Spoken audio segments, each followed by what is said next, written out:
Hey everybody, greetings from Lecom Park. Jason Mackey alongside Noah Hiles. A big day for the Pirates, a big day for a soon-to-be beat reporter as well. Mitch Keller finalizes his 5-year, $77 million contract extension. Just a bunch of stuff.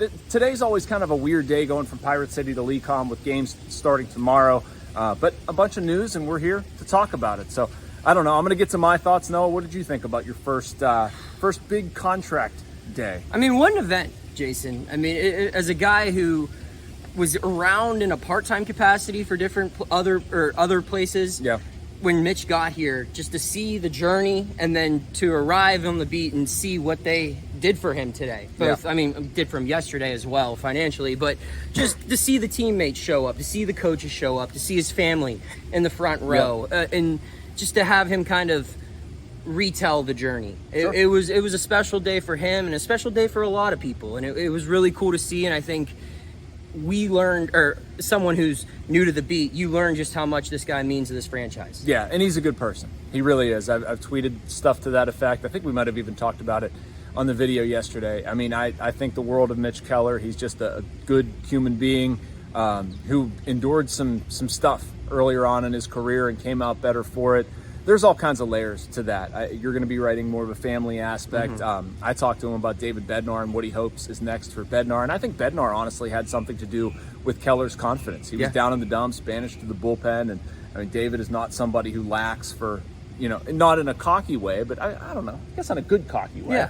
Yeah. He is aggressive. And I think Mitch got to that a little bit. So it was a cool day seeing Keller go through this. I thought he was going to cry.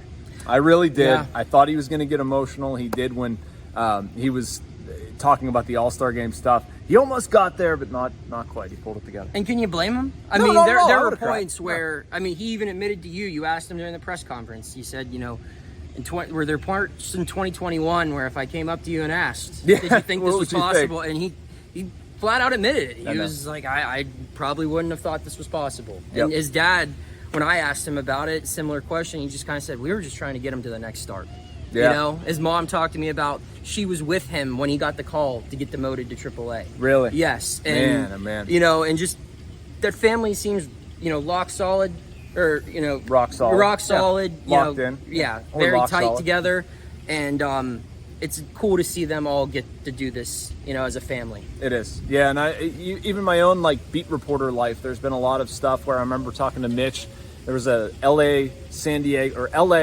Louis road trip, and I talked to Mitch in LA about his next start in St. Louis. Maybe you guys remember the story where he basically said, screw it, and didn't use that word. I had to use brackets and whatever. I'm just going to go pitch. I'm going to go be me. And he got to that point, and there were a bunch of other chapters, him getting demoted. I remember being on a Zoom call, and he was asked if he's, how upset he was or something. He said, I'm the most pissed off guy in the room right now. And there's been so much to this story.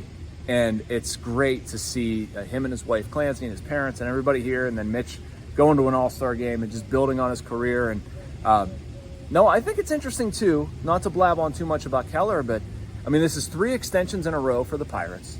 Brian Hayes, Brian Reynolds, Mitch Keller. There's very clearly a core identified. I would argue David Bednar is part of that. We'll get to that in a second. But what do you make of them having extension the past 3 years? It shows that the rebuild is coming to an end, if not over. That's what they kind of talked about, how they wanted to usher in a new group and start building a core. And the core is all but here, Jason. And now it's time to solidify that core financially and keep them around and start adding to it and up through other areas. And I think part 1 of that next plan is underway with 3 big extensions in 3 years. Yeah, it might even be more than part 1, honestly. Yeah.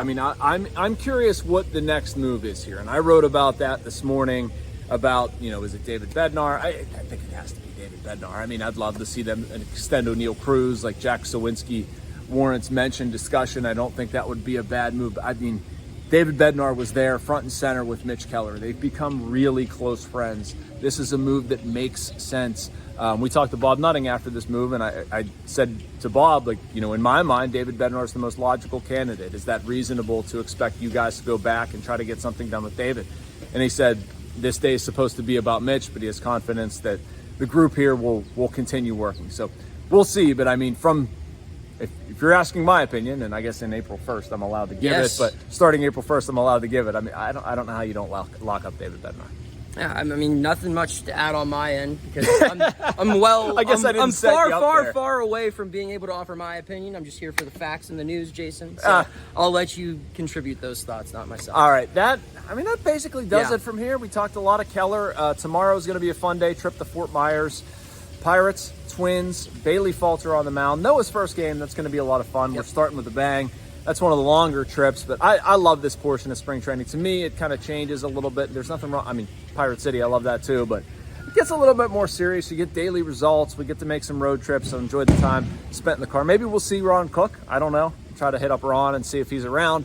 We'll find out. But yeah, that about does it for today. We got to get to some writing. So Yes. Thank you for watching. Make sure to like and subscribe to Post-Gazette's YouTube channel.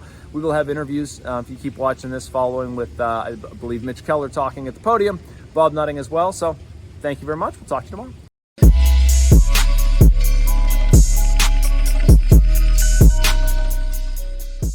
Congratulations, all the hard work, the perseverance, the grind. Just talk a little bit about the journey with the Pirates.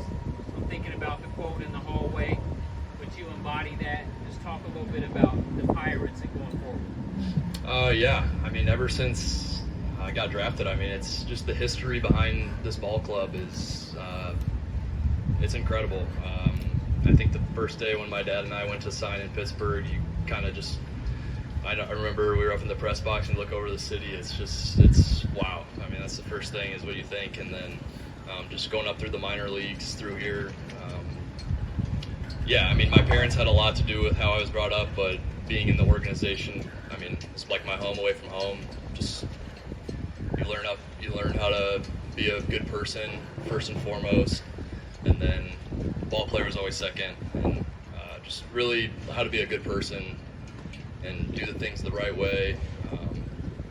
Yeah, that was just really instilled in me throughout the journey, and then yeah, just going up to the big leagues, having struggles. Didn't go really exactly how I planned, but here we are today, and I couldn't be happier for the journey that I went on, and I can't thank everybody enough who's here, because seriously, everyone's had a piece of the journey for me.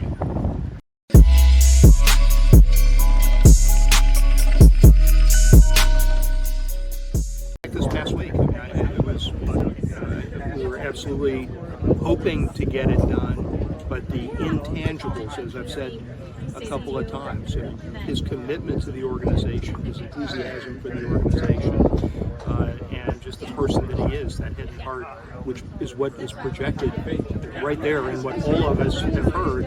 I think that's absolutely what put it over the edge and helped us get it done this week. How quickly did it come together? You had an extended conversation with Mitch, I think it was on Tuesday, and by Thursday this deal was done.